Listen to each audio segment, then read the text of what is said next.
ETV Bharat Urdu में आपका खैर मकदम है। न्यूज़ टाइम की अहम खबरें।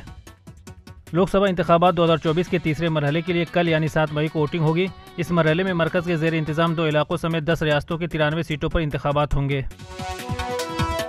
उड़ीसा में एक इंतखाबी रैली से खिताब करते हुए वज़ीर आज़म नरेंद्र मोदी ने झारखंड में ईडी की कार्रवाई का जिक्र करके इंडिया इत्तेहाद पर शदीद हमला किया। मोदी ने कहा, यहाँ झारखंड में आपके पड़ोस में नोटों का पहाड़ मिला है।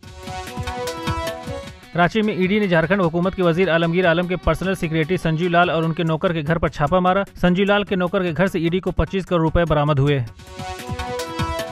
दिल्ली की राउज एवेन्यू अदालत ने 24 अप्रैल को अपना महफूज फैसला सुनाते हुए बीआरएस लीडर के कविता की दरखास्त से जमानत मुस्तरद कर दी है। सुप्रीम कोर्ट ने मुख्तार अंसारी के बेटे उमर अंसारी को 2022 के असेंबली इंतखाबात के दौरान इंतखाबी ज़ाब्ते अखलाक की खिलाफ वर्जी के सिलसिले में उनके खिलाफ दर्ज एक फौजदारी मुकदमे में पेशगी जमानत दे दी है। इलेक्शन कमीशन ने पीडीपी की सदर महबूबा मुफ्ती और पीडीपी के असेंबली इंचार्ज अंजुम मिर्जा को इंतखाबी ज़ाब्ते अखलाक की मुबैना खिलाफ वर्जी पर वजह बताओ नोटिस जारी किया है। श्रीनगर लोकसभा सीट की पोलिंग के पेश नज़र एक हफ्ता कबल इजाफी पैरामिलिट्री फोर्स की तैनाती अमल में लाई जा रही है। श्रीनगर पार्लिमानी नशिस्त पर 13 मई को वोट डाले जाएंगे।